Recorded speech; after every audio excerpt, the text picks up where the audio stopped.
డబ్బు, అనారోగ్యం, ఉద్యోగం, వ్యాపారం అప్పులతో బాధపడుతున్నారా? మీకోసమే మేనిఫెస్టింగ్ మిరాకిల్స్ 11 days ప్రోగ్రామ్. నమస్తే రమ్మగారు. నమస్తే జయ. రమ్మగారు, డబ్బు సంపాదించాలని అందరికీ ఉంటుంది కదా. ఇంక అసలు దానికి నాకు తెలిసి మితం లేనిది ఏదన్నా ఉందంటే డబ్బు సంపాదనేమో అనిపిస్తుంది. ఓకే, ఇక్కడితో ఆగిపోదాం, ఇది చాలు అనే తృప్తి అసలు డబ్బులో ఉండదేమో అని నాకు అనిపిస్తూ ఉంటుంది కదండి. సహజం కదా. దీనికి కష్టపడాలి. కష్టపడింది మనం డబ్బు సంపాదించుకోలేకపోతాం. అది ఎలాంటి కష్టం పడాలి? అసలు కష్టపడకుండా డబ్బులు వస్తాయా? కొంతమంది ఆలోచిస్తూ ఉంటారండి, మాకు డబ్బులు రావట్లేదు, మేము పేదరికంలోనే ఉన్నాం, లేదా ఇలానే ఉన్నాం, మాకు కలిసి రావట్లేదు అని. దానికి కలిసి రావట్లేదు అనే దానికి పక్కన కష్టం అనేది ఉండాలి, ప్లస్ అదృష్టం కూడా ఉండాలేమోనని నాకు అనిపిస్తూ ఉంటుంది. మీ ఒపీనియన్ ఏంటి? మనం చాలా గాలి పీల్చుకున్నాం, ఇంకా చాలు అనిపిస్తుందా మనకి? అసలు మనకు తెలియకుండా జరిగిపోతుంది కదా. కూడా అంతే, చాలా సంపాదించాం ఇంకా చాలు అనేవాడు మనకి లోకల్లో కోటికి ఒకడు కూడా కనపడ్డు. 100 కోట్లలో ఒకడికి వస్తుంది ఆ ఐడియా, సంపాదించింది చాలు, ఇంకా రిలాక్స్ అవుదాం, ఇక నేను సంపాదించాను. చాలామంది చెప్తారు, అబ్బా చాలా పని చేశానండి, నేను రిలాక్స్ అయిపోతానండి అంటారు, చెప్తారు. రిటైర్మెంట్ తర్వాత మేమందరం అలాగే చేస్తున్నాం అంటారు. కానీ అందులో నిజం లేదు. వీళ్ళు కూడా ట్యాక్స్ కట్టక్కర్లేకుండా ఉండే మెథడ్స్ చూస్తారు, డబ్బులు జాగ్రత్త ఎక్కడి నుంచి అయినా వచ్చే ఆలోచన చేస్తారు. పే రివిజన్స్, స్కేల్స్ అవన్నీ రివైజ్ అయితే మన పెన్షన్లో ఎంత వస్తుందో అడిషన్ చూస్తారు. చూడకుండా ఎట్టా ఉంటాం? ఉండలేం కదా. ఈ గాలి చాలు, చాలా ఆక్సిజన్ తీసుకున్నాం ఇవాళకి అని మాననట్టే చాలా సంపాదించని చాలు అని ఎవ్వరు అనుకోరు. లోక సహజంగా అలాంటి ఆలోచన రాదు. ఫ్యూచర్ కోసం ఒక ఏదైనా పెట్టుకున్నారు లంసమ్ అమౌంట్ ప్రజెంట్ ఖర్చుకి, ఒకవేళ అక్కడ వచ్చేది ఏం లేదు, అవి ఉన్నదే వాడుకోవాలనుకో, చాలా జాగ్రత్తగా అయిపోతారు. సహజం ఇది. పైగా కలిసి రావట్లేదు. ఇప్పుడు కష్టపడకుండా డబ్బులు సంపాదించాలి అంటే ఎవడి వల్ల కాదు. 2 ఫ్యాక్టర్స్ నడుస్తాయి. ఈజీ మనీ అనేది ఒక విధానం. సాధారణంలో ఇవి ఇతరులను మోసం చేయటము, ఎవడి డబ్బైనా కొట్టేయటముగానే ఉంటుంది. అంతేగా. ఇంకొకటి లక్ ఫ్యాక్టర్ ఉంటుంది వీళ్ళకి. అది ఎలా వస్తుందో, సిరిరా వచ్చిన వచ్చును సలలితముగా నారికేళ సలిలము భంగిన్ అన్నారు. కొబ్బరికాయలోకి నీళ్ళెటా వస్తాయో డబ్బు అటా వచ్చేస్తుంది. పోతే పోతుంది. కరిమింగిన వెలగ పండు కరణిని సుమతి అన్నారు. కరిమింగిన వెలగ పండు అంటే వెలక్కాయ శుభ్రంగా ఉంటుంది, చక్కగా కనపడుతుంది. పగలు కొడితే ఏముండదు అందులో, ఎటా పీల్చేస్తుందో దానికి ఒక చిల్లు కూడా కనపడదు మనకి. ఎందుకు లోపల ఖాళీ డొల్ అయిపోయిందో మనకు అర్థమే కాదు. దాన్ని ఎవరు మింగేశారో తెలియదు. అవును. ఈ డబ్బు కూడా అలాగే పోతుంది వస్తుంది. మీ వంతు పని మీరు చేయండి. మీకు కలిసి రావట్లేదని, మీరు సరిగ్గా కష్టపడట్లేదని, సరైన మార్గంలో మనం ప్రయత్నం చేయటం లేదు అని. రెక్కాడితే కానీ డొక్కాడని వాళ్ళు కొంతమంది ఉంటారు. అవును. కష్టపడి సంపాదించుకుని తినాల్సిన వాళ్ళు. ఏ రోజు కష్టం ఆ రోజు చేస్తే ఏ రోజు డబ్బులు ఆ రోజు వస్తాయి. ఓ రోజు మానేస్తే మర్నాడు తినగలరు, కానీ 3వ రోజుకి తిండుండే అవకాశం ఉండదు. ఇక వాళ్ళకి మనం చెప్పేది ఏముంది? నువ్వు కష్టపడు, పని చేయి.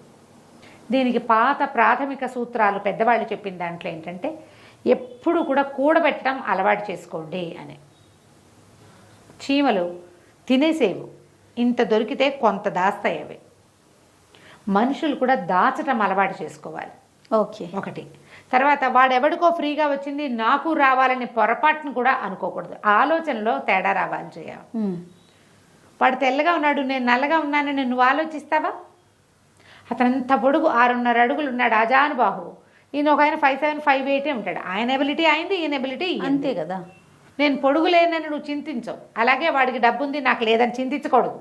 సాధ్యమా రమ్మగారు? కాదు.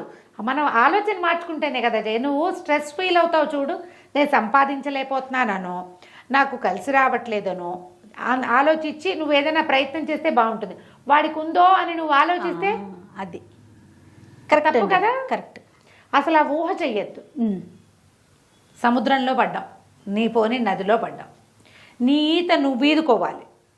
పక్కవాడు ఏం చేస్తున్నాడో తలకాయ తిప్పి చూస్తే నువ్వేమవుతావో చెప్పు నాకు. మునిగిపోతాం. ఇది సాధ్యమా అంటే సాధ్యం కదా. మంచి ఎగ్జాంపుల్. నీ కాలు నీ చెయ్యి నువ్వు వాడించాలి. నీకు టైం వచ్చినప్పుడు నీ కష్టానికి తగిన ఫలితం వస్తుంది. నీకు ఏ తెప్పో, ఏ కొయ్యో, ఏ చెక్క ముక్కో, ఏదైనా పడవో పాడో, ఎవడైనా మనిషో నీకు దొరుకుతారు. నువ్వు ఇది చెయ్యకుండా చేస్తే నీకు రాదు. అంతేగా. ఇప్పుడు ఇదేమి నీతి పాఠం కాదమ్మా, పురాణంలో చెప్పడం కూడా కాదు.